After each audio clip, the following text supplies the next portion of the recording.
Okay, चलिए तो start करते हैं हमारा आज का सेशन। जो हमें आज से हम यूनिट सेकंड की तरफ जा रहे हैं। यूनिट सेकंड में पहला जो पॉइंट है डेटाबेस का, उसको आज हम कवर करेंगे। तो आज के सेशन का हमारा पॉइंट यही है, concept and definition of database. हमने इससे पहले डेटा डेटा प्रोसेसिंग और इंफॉर्मेशन को कवर किया था। आज हम डेटाबेस की कॉन्सेप्ट को देखेंगे। डेटाबेस को कवर करने के लिए यहाँ पे मैं एक छोटा सा एग्जांपल आपको देना चाहूंगा। आप मुझे उसका आंसर जो है वो चैट बॉक्स में टाइप करके मुझे भेजना है। मुझे आपको डेटाबेस की कॉन्सेप्ट को समझाने के लिए यहाँ पे मैं जो एग्जांपल ले रहा हूँ उस पर सब लोग थोड़ा सा फोकस करो। मुझे मेरा एक पहला क्वेश्चन है, आपने किस ईयर से मोबाइल यूज करना स्टार्ट किया है, वो आप मुझे उस ईयर टाइप करके भेज देना। उसके बाद सभी क्वेश्चन, पहले क्वेश्चन समझ लो, बाद में आंसर, तीन ही क्वेश्चन का आंसर जो है एक साथ एक ही मैसेज में टाइप करके भेजना है। तो पहला क्वेश्चन ये है कि आपने किस ईयर में मोबाइल यूज करना स्टार्ट किया था। ओके, ये हो गया पहला क्वेश्चन। दूसरा क्वेश्चन जो है, आपने सबसे पहले किस कंपनी का जो हैंडसेट है उसको यूज किया है, उस हैंडसेट की कंपनी का नाम भी मुझे टाइप करके भेजना है। उसके बाद थर्ड जो क्वेश्चन है मेरा, आपने सबसे पहले किस कंपनी का सिम कार्ड यूज किया है। तो तीन क्वेश्चन हो गए यहाँ पे। क्या है पहला क्वेश्चन, किस ईयर में आपने मोबाइल यूज करना स्टार्ट किया, उस ईयर को मुझे सेंड करना है। उसके बाद जिस कंपनी का हैंडसेट आपने सबसे पहली बार यूज किया था उस कंपनी का नाम या हैंडसेट का नाम मुझे भेजना है। उसके बाद आपने सबसे पहले किस कंपनी का सिम कार्ड यानी कि नेटवर्क आपने किस कंपनी का यूज किया था वो भी मुझे एक ही मैसेज में सेंड करना है। तो फटाफट आप क्या करो, चैट बॉक्स में ये तीन आंसर मुझे भेज दो। ठीक है, ओके। मुस्कान 2018 एमआई जियो, ठीक है। नेक्स्ट है अंजलि। एक ही मैसेज में मुझे सब भेजना है। जैसे मुस्कान ने जो रिप्लाई दिया है ना, ये बराबर रिप्लाई है, इसी प्रकार से मुझे सबके रिप्लाई चाहिए। मुस्कान ने एक ही मैसेज में तीनों आंसर जैसे भेजे हैं, आप मुझे भेज देना वैसे ही। अंजलि फिर से आप रिपीट करो। Prajwal, okay. January 2019 Samsung and SIM card was Vodafone, ठीक है। प्रज्वल 2017 लाइफ जियो, ठीक है। ठीक है, जितने भी कुणाल कहता है 2015 Samsung idea, Anjali 2016 Samsung Vodafone, ठीक है। तो ये हो गया, ठीक है। ये जो आपने आंसर भेजा है, अब इस आंसर को, ये कैसे लग रहा है आंसर आपको, जो मैंने स्क्रीन शेयर की है अभी, स्क्रीन शेयरिंग चालू है, तो ये कैसे लग रहा है आंसर आपको, थोड़ा सा। ठीक है, विशाल 2018 विवो जियो, ठीक है, कोई बात नहीं है। अब समझ लो, आपने सभी ने आंसर दिया है, ठीक है। सबने, सबके आंसर मिल गए, जितने भी हमारे साथ आज पार्टिसिपेट है उन सब ने भी आंसर दिया है। अब आगे चलेंगे इस कॉन्सेप्ट को समझने के। ये जो आपको, आपने जो मुझे चैट बॉक्स में जो डेटा भेजा है वो कैसे डेटा है, किस प्रकार का डेटा है। एक एक मोबाइल सर्वे मैं यहाँ पे कर रहा हूँ, ठीक है। एक मोबाइल सर्वे या मोबाइल की कनेक्टिविटी या मोबाइल यूजिंग जो है उसके बारे में मैं यहाँ पे कुछ डेटा को कलेक्ट करना चाहता हूँ। जो डेटा मैंने आप लोगों से कलेक्ट किया है, आपने इसके बारे में मुझे चैट बॉक्स में इंफॉर्मेशन या डेटा जो है, मैसेज जो है वो भेज दिया है। अब ये कैसे लग रहा है, ये कैसा है डेटा जो चैट बॉक्स में दिखाई दे रहा है आपको, ये अनस्ट्रक्चर्ड डेटा है। ये इसको मैंने रिफाइन नहीं किया है, ये अनरिफाइंड डेटा है, अनस्ट्रक्चर्ड डेटा है। ये किसी भी फॉर्म में आप देखो, देखने में कैसे लग रहा है आपको, किसी ने पूरा नाम लिखा है जियो का, सॉरी सैमसंग का, किसी ने शॉर्ट फॉर्म लिखा है, ओके। किसी ने ईयर लिखा है पहले लिखा है, तो किसी ने ईयर बाद में लिखा है पहले, ये लिखा है। तो ये कैसे, ये अच्छे फॉर्म में नहीं है। ये जो डेटा आपने भेजा है ये प्रॉपर दिखने में भी थोड़ा सा अलग लग रहा है, और ये जो टाइडनेस है, इसका जो फॉर्म है वो अच्छी तरह से नहीं है। अब इसी डेटा को मैं थोड़ा सा अलग फॉर्म में यहाँ पे प्रेजेंट करने की कोशिश करता हूँ। अब मैं आपने जो डेटा भेजा है उसी को मैं क्या करूंगा, इसमें एक टेबल मैंने यहाँ पे बनाया है, उस पर उसी डेटा को इंटर्ट करूंगा। ठीक है, पहले मुस्कान ने मुझे रिप्लाई दिया था, तो पहले मुस्कान का नाम यहाँ पे मैं इस टेबल में ऐड करूंगा। ओके, मुस्कान ने कौन सी ईयर में, 2018 में सबसे पहले मोबाइल यूज करना स्टार्ट किया। उसके बाद में जो हैंडसेट था उसका कौन सा था, एमआई का था। ठीक है, उसके बाद नेटवर्क जो है वो जियो का नेटवर्क है। ठीक है, उसके बाद मुझे अंजलि ने थोड़ा सा 2 मिनट, ओके, उसके बाद जानवी ने जो रिप्लाई दिया था उसको भी मैं थोड़ा सा क्या करता हूँ, अच्छे फॉर्म में इस टेबल में इंटर्ट करता हूँ। ठीक है,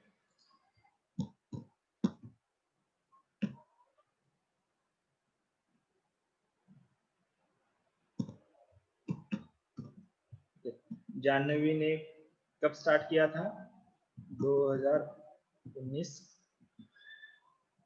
सैमसंग और SIM card Vodafone.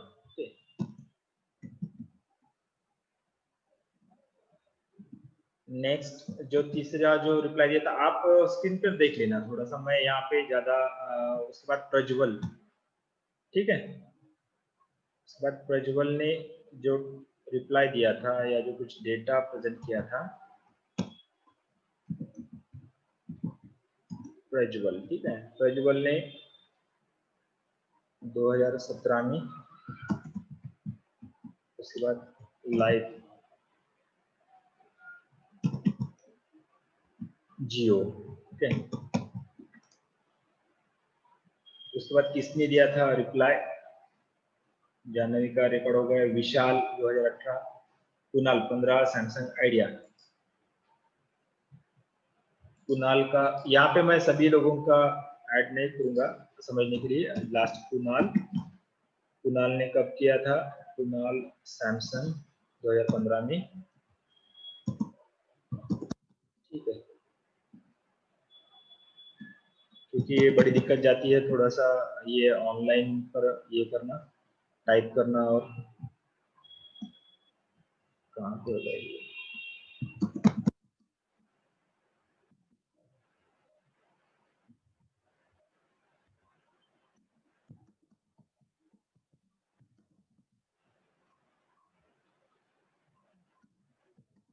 Just example पर फोकस करो,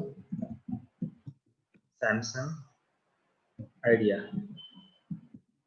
ठीक है, उसके बाद अंजलि 2016, 5 लोगों का हम डेटा लेंगे यहाँ पे।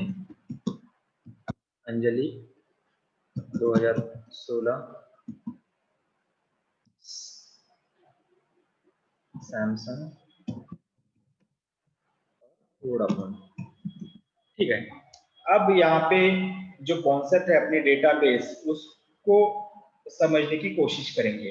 जो कुछ डेटा मैंने जो मोबाइल यूजिंग के बारे में जो डेटा कलेक्ट किया है आपकी क्लास में से, उस डेटा को आपने सिर्फ चैट बॉक्स में मुझे रिप्लाई दिया था, मगर इसी चैट बॉक्स में जो रिप्लाई आपने दिया था उसी को मैंने कन्वर्ट किया है किसमें, इस टेबल फॉर्म में। अब टेबल फॉर्म में कन्वर्ट करने के बाद आपको कौन सा डेटा अच्छा लग रहा है, ये टेबल वाला कि चार्ट बॉक्स में जो डेटा है वो, आंसर दो, कौन सा डेटा अच्छा लग रहा है, किस डेटा का फॉर्म अच्छा लग रहा है आपको, पहले चार्ट बॉक्स में जो था वो डेटा या टेबल में जो इंसर्ट किया हुआ है वो डेटा। बराबर, जानने में है अंजलि, कैसे लग रहा है ये, थोड़ा सा सिस्टमैटिक लग रहा है ना, जो टेबल में इंसर्ट किया है डेटा वो थोड़ा सा सिस्टमैटिक लग रहा है। अब इस डेटा को देखने के बाद आप क्या ऑब्जर्व कर रहे हैं ये मुझे बोल देना। आप इस 5 लोगों का डेटा देखने के बाद क्या आपको समझ में आया है, क्या कॉमन बात है इन 5 लोगों के डेटा में। ओके, इस कॉलम में जो ईयर वाला कॉलम है इसमें कुछ सिमिलरिटी है क्या, है क्या, देखो 15, 16, 17, 18, 19, इसमें जो डेटा आपको बता रहा है कि भाई सबसे पहले जो है कुणाल ने 2015 में मोबाइल यूज करना स्टार्ट किया था। ओके, कुणाल ने। उसके बाद क्या सिमिलरिटी है ये नेम ऑफ हैंडसेट में, क्या बता रहा है ये डेटा आपको, क्या ऑब्जर्व कर सकते हो आप। अब ये सेकंड वाले इसमें बोल दो आप क्या ऑब्जर्व किया है, चैट बॉक्स में टाइप करके सेंड करना है मैसेज। जो नेम ऑफ हैंडसेट वाला कॉलम जो है इसमें आप क्या ऑब्जर्व कर सकते हो, क्या दिखाई दे रहा है आपको, वो बोल देना। क्या बता रहा है डेटा आपको, टाइप करके भेज दो।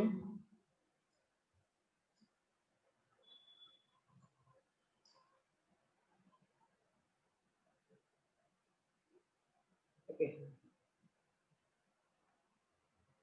करेक्ट।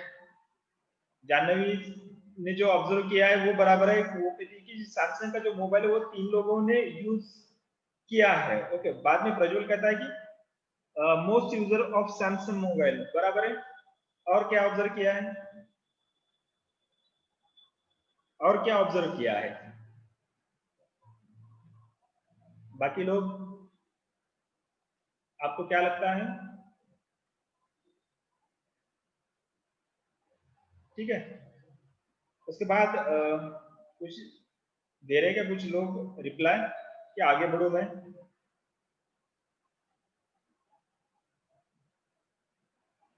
ठीक है, कुणाल का आंसर वही है। ठीक है, तो ये ऑब्जर्व आपने इस टेबल से किया है। उसके बाद जो नेम ऑफ नेटवर्क है इसमें भी आप ऑब्जर्व कर सकते हो कि जो वोडाफोन का सिम कार्ड है वो 2 लोगों ने यूज किया है, और जियो का जो सिम कार्ड है वो 2 लोगों ने यूज किया। मगर आइडिया का सिम कार्ड जो कुणाल ने यूज किया है, जो 2015 में कुणाल ने जो आइडिया मोबाइल यूज स्टार्ट किया था, तो उसने आइडिया का सिम कार्ड यूज किया। यहाँ पे ये अलग दिखाई दे रहा है ना, सिम कार्ड अलग दिखाई दे रहा है। ओके, अब ये सब बातें आपको इस चार्ट में, जो चार्ट बॉक्स में जो आपने मैसेज सेंड किया था उससे पता चला है क्या, नहीं पता चला, बराबर है। तो आपको कब पता चला, जब वही डेटा को आपने सिस्टमैटिक फॉर्म में इस टेबल में इसको इंटर्ट किया है, बराबर है। अब हम जाएंगे, यहाँ तक तो ये एग्जांपल आपको समझ में आया होगा। ठीक है, अब थोड़ा सा इसका थ्योरेटिकल बैकग्राउंड देखेंगे ये क्या है। नेक्स्ट स्लाइड को मैं ओपन करूंगा यहाँ पे, जिस पर आप हमें जो डेटाबेस की जो बेसिक मीनिंग है उसको समझेंगे। सबसे पहले तो देख लेना यहाँ पे। ओके, तो डेटाबेस, स्क्रीन के ऊपर कॉन्सेंट्रेट करो, क्या लिखा है मेरे साथ साथ आपको भी पढ़ना है वहां से। डेटा इज अनस्ट्रक्चर्ड और अनऑर्गेनाइज्ड रॉ फैक्ट और material after the collection of it. Data क्या होता है, जब जब कलेक्शन होने के बाद वो किस फॉर्म में होता है, वो अनस्ट्रक्चर्ड फॉर्म में होता है, अनऑर्गेनाइज्ड फॉर्म में होता है, रॉ फैक्ट होती है। जैसे कि चार्ट बॉक्स में जो आपने मुझे रिप्लाई दिया था वो अनस्ट्रक्चर्ड फॉर्म में था, अनऑर्गेनाइज्ड फॉर्म में था। ओके, तो but the concept of database is smart than the concept of data. अब ये जो डेटाबेस की कॉन्सेप्ट है ये डेटा के आगे की कॉन्सेप्ट है। डेटा कॉन्सेप्ट से कई वास्ट और बहुत ही इंपॉर्टेंट कॉन्सेप्ट है डेटाबेस। ओके, इसको स्मार्ट कॉन्सेप्ट भी कहा जाता है, डेटा से बहुत स्मार्ट कॉन्सेप्ट है। ये क्यों स्मार्ट कहा जाता है आगे हम देखेंगे।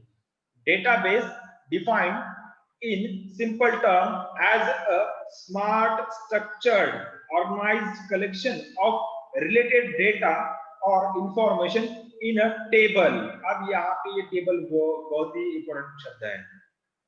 अब जो अनस्ट्रक्चर्ड अनऑर्गेनाइज्ड जो डेटा होता है उसी डेटा को जब आप किसी टेबल फॉर्म में बहुत ही सिस्टमैटिकली स्मार्ट तरीके से स्ट्रक्चर करते हो, ऑर्गेनाइज करते हो, उसी डेटा को जो टेबल फॉर्म में आपने बनाया है उसी डेटा को आप कहेंगे database with raw and columns. जो टेबल में रॉ एंड कॉलम्स जो होते हैं उसको उसको ही डेटाबेस कहेंगे। अब ठीक है, जो टेबल आपने रॉ एंड कॉलम की मदद से बनाया बाय मैन्युअली और इलेक्ट्रॉनिकली। अब ये टेबल आप अपने हाथ से भी बना सकते हो, और अदरवाइज आप इस कंप्यूटर सिस्टम की मदद से भी बना सकते हो, या इलेक्ट्रॉनिकली अलग अलग डिवाइसेस जो है उनकी बेस पर भी आप बना सकते हो। जैसे कि मोबाइल हो, मोबाइल पे भी आप ये बना सकते हो। ठीक है, तो मोबाइल के माध्यम से, अदरवाइज किसी कंप्यूटर सिस्टम के माध्यम से, या मैन्युअली जब आप रो एंड कॉलम की मदद से कोई एक टेबल बनाते हो, टेबल में अलग अलग हेडिंग्स इंसर्ट करते हो, हेडिंग्स वाइज जब आप जो अनस्ट्रक्चर और अनऑर्गेनाइज्ड जो डेटा है उसको उस टेबल फॉर्म में अच्छी तरह से स्मार्ट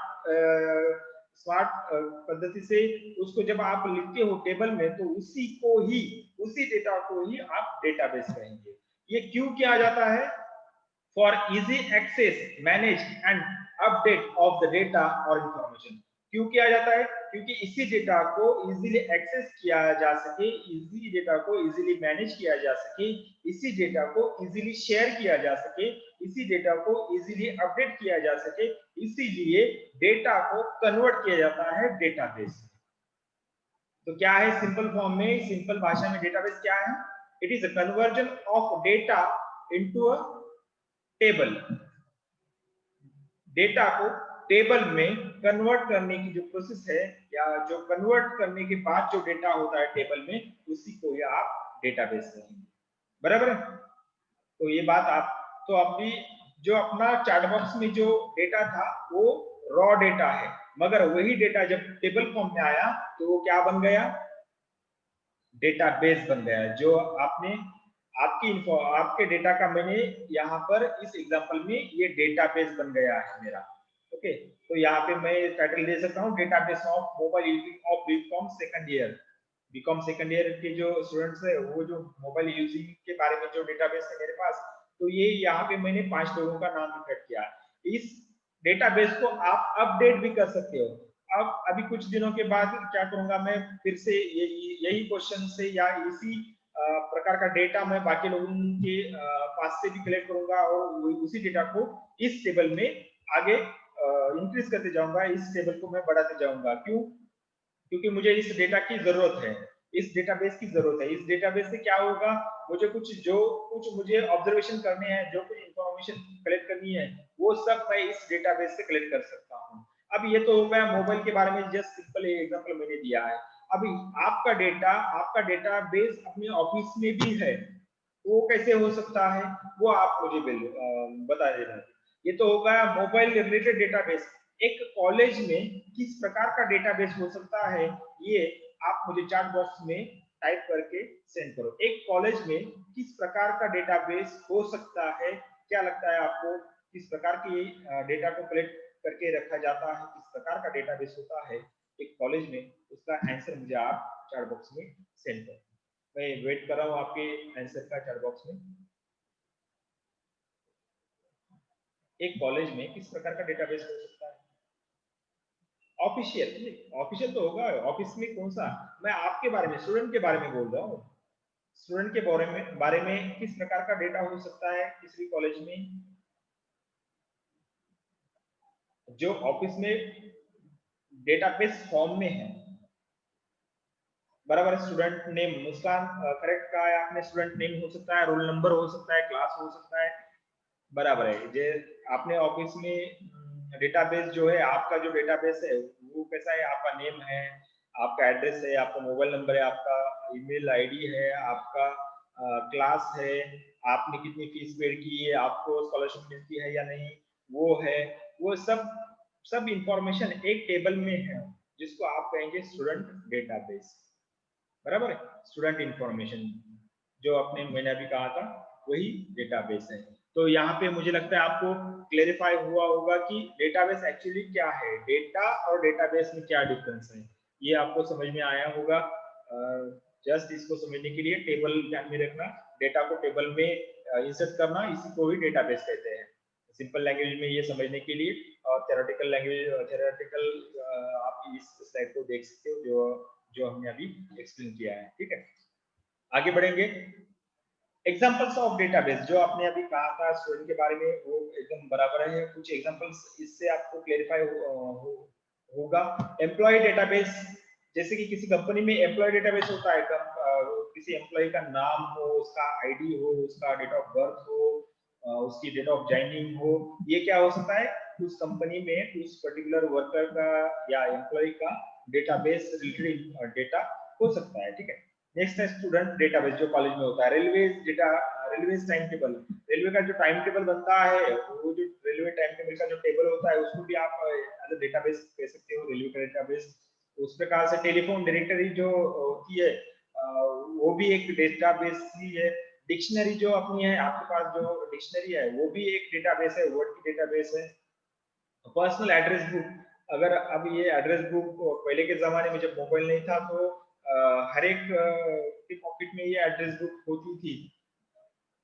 आपके पिताजी या आपके ग्रैंडफादर जो है वो अभी भी मुझे लगता है शायद ये एड्रेस बुक यूज करते होंगे, उनके पॉकेट में भी ये एड्रेस बुक अभी भी अवेलेबल होगी या मौजूद होगी, प्रेजेंट होगी, क्योंकि उनको आदत थी एड्रेस बुक को मेंटेन करने के लिए, जिसमें मोबाइल नंबर भी पहले के जमाने के लोग ये यूज करते थे। तो ये क्या है, ये जो एड्रेस बुक है ये भी एक प्रकार से डेटाबेस ही है, क्योंकि इसमें अल्फाबेटिकली एड्रेस, जैसे कि नाम है, मान लो कि अंजलि नाम है, तो अंजलि का जो एड्रेस है, नंबर है, वो ए वाले पेज पर पूरी तरह से उसको लिखा जाता था। इस प्रकार से एड्रेस बुक रहता था। ये क्या है, एग्जांपल है डेटाबेस का। आगे जाएंगे। अब एडवांटेजेस ऑफ डेटाबेस, अगर अब क्या फायदे होते हैं जब किसी अनस्ट्रक्चर्ड अनऑर्गेनाइज्ड डेटा को जब आप स्ट्रक्चर्ड अदरवाइज स्मार्ट टाइप से किसी टेबल में इंसर्ट करते हो, तो उसके फायदे क्या होते हैं, उसके क्या एडवांटेजेस मिलते हैं। तो उसके एडवांटेजेस को हमने यहाँ पे इस स्लाइड में कवर किया है। तो सबसे पहला क्या है, क्विक अवेलेबिलिटी ऑफ डेटा। आपको डेटा बहुत जल्दी तरह से मिलता है या उसको आप जल्दी तरह से कलेक्ट कर सकते हो, क्योंकि जो अनस्ट्रक्चर्ड फॉर्म में डेटा को सर्च करना इजी नहीं होता, उसमें अपना टाइम लॉस होता है। मगर जब आप किसी स्ट्रक्चर्ड फॉर्म में या टेबल फॉर्म में उसी डेटा को डेटाबेस में कन्वर्ट करोगे, तब ये डेटाबेस आपको डेटा को क्विकली एक्सेस करने के लिए हेल्पफुल करेगा। तो इसका बेनिफिट ये ऐसा रहता है, ठीक है। नेक्स्ट है सिक्योर एंड सेफ्टी डेटा।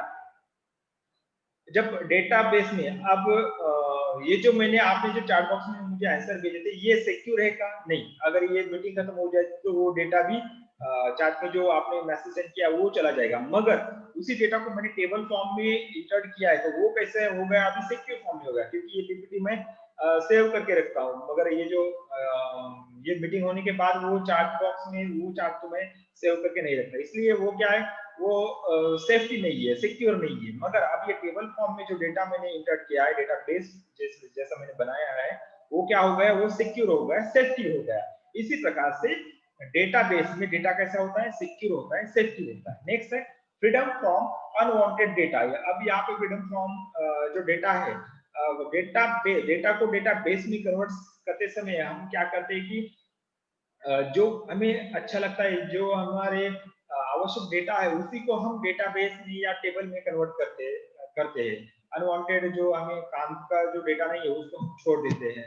तो इस प्रकार से हम क्या करते हैं कि freedom from unwanted useful data को हम इरेज कर सकते हैं जब आप डेटाबेस फॉर्म में किसी डेटा को कन्वर्ट करते रहते हैं। ठीक। Automation of data.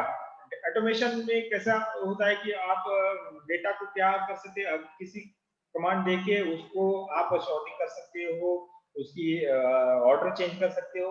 अब ये अलग सी बात है कि किस प्रकार की डेटा है और किस प्रकार का आपको उसको यूज करना है। यानी कि डेटा को आप ऑटोमेटिकली एडजस्ट कर सकते हो, मैनेज कर सकते हो सॉफ्टवेयर की मदद से या किसी भी अन्य इंस्ट्रूमेंट की मदद से। नेक्स्ट है इंक्रीज इन एफिशिएंसी। अब इस डेटाबेस के बेस पर, डेटाबेस जो डेटा से डेटाबेस बनाया आपने, इसकी मदद से आपकी अगर कंपनी रिलेटेड डेटा है तो आप उसी डेटाबेस की मदद से अपनी कंपनी की प्राइमरी लेवल की जो एफिशिएंसी है उसको इंक्रीज कर सकती हो। किसी कंपनी हो, किसी बिजनेस हो या कोई भी इंस्टीट्यूशन हो, वो क्या कर सकता है, डेटाबेस को देखकर प्राइमरी लेवल की जो एफिशिएंसी है उसको इंक्रीज करने के लिए ये डेटाबेस बहुत ही एडवांटेजफुल रहता है या बेनिफिशियल रहता है कंपनी के लिए या इंस्टीट्यूशंस के लिए। नेक्स्ट है यहाँ पे आगे 2 मिनट। नेक्स्ट है हेल्पिंग टू बिजनेस ऑपरेशन।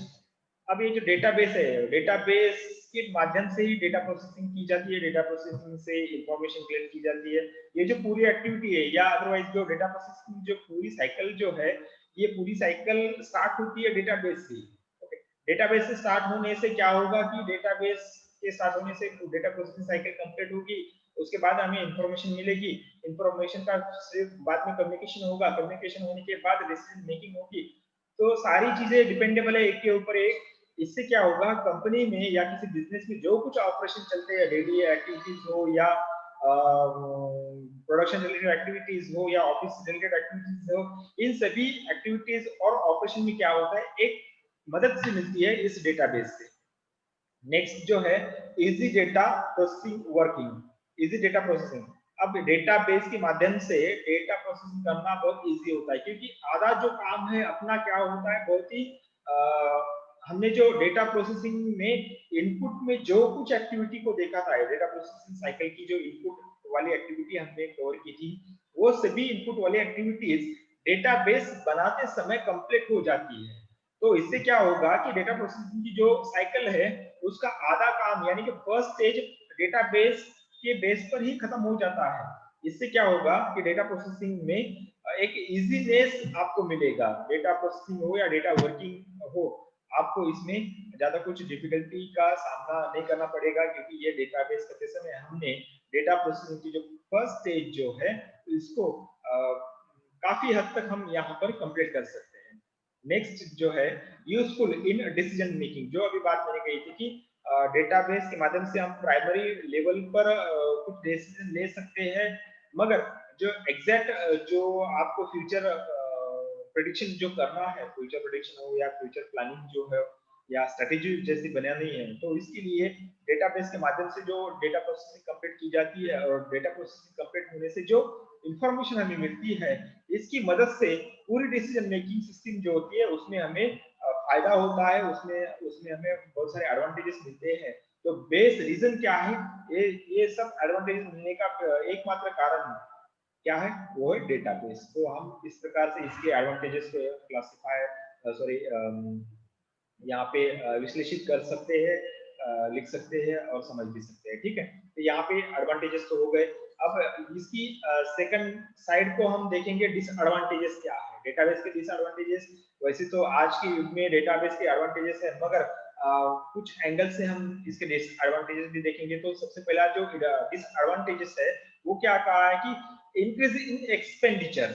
अब डेटाबेस की प्रोसीजर करना ये एक एक्टिविटी है। अब एक बहुत सारा डेटा, अगर छोटा डेटा है, छोटी कंपनी है तो उसका डेटा छोटा ही होगा और उसको डेटाबेस में कन्वर्ट करने के लिए ज्यादा कुछ एक्सपेंसेस नहीं होगा। मगर मान लो कि बहुत बड़ी कंपनी है, बहुत बड़ी कम्युनिकेशन कंपनी है, मान लो आइडिया की कंपनी या जियो की कंपनी है, जियो की सिम कार्ड की जो कंपनी है या नेटवर्किंग की जो कंपनी है, उसको उसके कस्टमर का अगर डेटा बेस रखना है तो कितना बड़ा एक्सपेंसेस करना होगा उस कंपनी को, यहाँ पे आप सोच सकते हो। छोटी कंपनी है तो डेटाबेस करने के लिए ज्यादा कुछ खर्चा नहीं आता है, मगर कंपनी का नेचर अगर बड़ा है, कंपनी के ट्रांजेक्शन अगर बड़े हैं, कंपनी की टर्नओवर अगर बड़ा है, तो उसके हिसाब से उसके कस्टमर का हो या उसके वर्कर्स का हो या उसकी एक्टिविटीज का अगर आपको डेटाबेस बनाना है, तो उसके लिए एक सेपरेट सिस्टम आपको उस कंपनी में इस्टेब्लिश करनी होगी, जिससे कि आपको पूरी तरह से एक अलग से पे करना होगा। क्योंकि आज मार्केट में डेटाबेस मैनेजमेंट के लिए बहुत सारी कंपनियां आउटसोर्स करती है। आउटसोर्सिंग का काम करने से एक स्पेशल कंपनी जो डेटाबेस का काम करती है उनको पेमेंट देना पड़ता है, उनको सर्विस चार्जेस देना पड़ता है। तो ये जो सर्विस चार्जेस जो है ये काफी मात्रा में होते हैं, इसलिए इसको ऐसा कहा जाता है कि database it is it has very expensive term. तो इसको हम यहाँ पे ऐसे कह सकते हैं। तो आगे जाएंगे हम 2 मिनट में यहाँ पे अगर कुछ, हाँ अभी ठीक है, ठीक है। नेक्स्ट नेक्स्ट जो है possibility of the data being deleted. अब डेटाबेस में क्या है दूसरा डिसएडवांटेज, क्या आप बोल सकते हो, डेटाबेस में जो डेटा होता है वो प्राइमरी जो रॉ मटेरियल जो होता है, रॉ डेटा को जब आप डेटाबेस में कन्वर्ट करते हो तो वो कन्वर्जन की जो प्रोसेस है उस प्रोसेस में कुछ डेटा डिलीट होने की संभावना अधिक होती है, या वो डेटा डिलीट होने की संभावना होती है। तो यहाँ पे हम इसकी ये डिसएडवांटेजेस है, ऐसा आप इसको कह सकते हो, क्योंकि डेटा कन्वर्ट करते समय मैन्युअली और इलेक्ट्रॉनिकली कुछ मिस्टेक भी हो सकते हैं, कुछ प्रॉब्लम भी आ सकता है। तो इससे क्या होगा, जो एक्चुअल हमने डेटा कलेक्शन किया है उससे डिफरेंस, उससे थोड़ा सा अलग हमने डेटाबेस में इंटर किया, तो ये प्रॉब्लम आ सकती है प्राइमरी लेवल पे। मगर जब कोई डेटा से डेटाबेस बनाता है तो बहुत ही सिक्योर और केयरफुली उसको हमको ट्रांसफर करना पड़ता है। अभी अगर मैंने टेबल में मान लो कि कुणाल का जो डेटा है, वो कुणाल का डेटा मैंने जाह्नवी के नाम से अगर रिकॉर्ड किया होता, तो यहाँ पे क्या होगा कि जो मेन डेटा जो है, रॉ डेटा है, उसमें छेड़खानी होगी, जिससे कि जो एक्चुअल इंफॉर्मेशन है वो गलत हो जाएगी। यानी कि कुणाल का डेटा अगर मैंने जाह्नवी के नाम से इंटर किया तो वो गलत हो जाएगा। तो इस प्रकार से मिसमैच भी हो सकता है, या कुणाल का डेटा मेरे हाथ से अगर डिलीट होता है तो क्या होगा, डेटाबेस में वो नहीं आएगा। तो ऐसा मिसमैच यहाँ पे हो सकता है। ये इसका एडवांटेज, डिसएडवांटेजेस यहाँ पे हम है, ऐसा कह सकते हैं। नेक्स्ट है, old software become unuseless, useless, otherwise useless, आप इसको ऐसे कहेंगे। ओल्ड सॉफ्टवेयर जो होते हैं डेटाबेस के, आज मार्केट में बहुत सारे सॉफ्टवेयर्स हैं। ओके, डीबीएमएस सॉफ्टवेयर जिसको आप बोलते हैं, डीबीएमएस हमें आगे देखना है। डीबीएमएस के बहुत सारे एडवांस सॉफ्टवेयर आज मार्केट में अवेलेबल है। मगर आपने ओल्ड सॉफ्टवेयर यूज करके अगर डेटाबेस को मेंटेन किया तो वो आपके लिए बेनिफिशियल नहीं रहेगा। इसलिए इसको ऐसा, इसका एक डिसएडवांटेजेस कहा जाता है। नेक्स्ट है, not useful for small businessman. ये जो डेटाबेस की जो सिस्टम है, डेटाबेस को मैनेज करने के लिए छोटे जो बिजनेसमैन होते हैं उनको कुछ जरूरत नहीं होती, क्योंकि उनका डेटा जो होता है या डेटाबेस जो होता है वो लिमिटेड होता है, कम होता है, बहुत लिमिटेड होता है। तो उनको अलग से सिस्टम बनाने की जरूरत नहीं होती। ये किससे रिलेट करता है डेटाबेस, जो बड़ी कंपनियां होती है, जिनके पास बहुत सारे जिनका टर्नओवर लाखों करोड़ों में होता है, जिनके कस्टमर्स लाखों करोड़ों में होते हैं, उनके लिए इस डेटाबेस की आवश्यकता होती है। तो इसको ऐसा एक डिसएडवांटेजेस कहा जाता है कि ये is not useful for small businessman.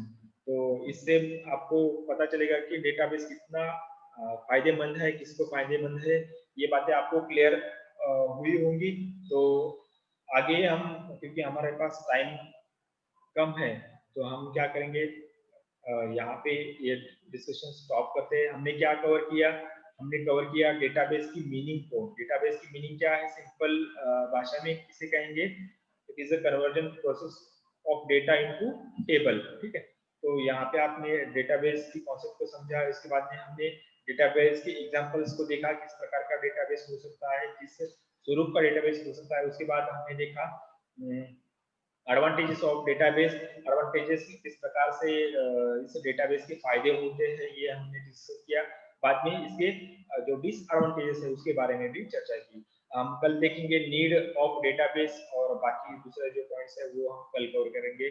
आज के लिए हम यहाँ पे रुकते हैं, क्योंकि 1 मिनट बचा है।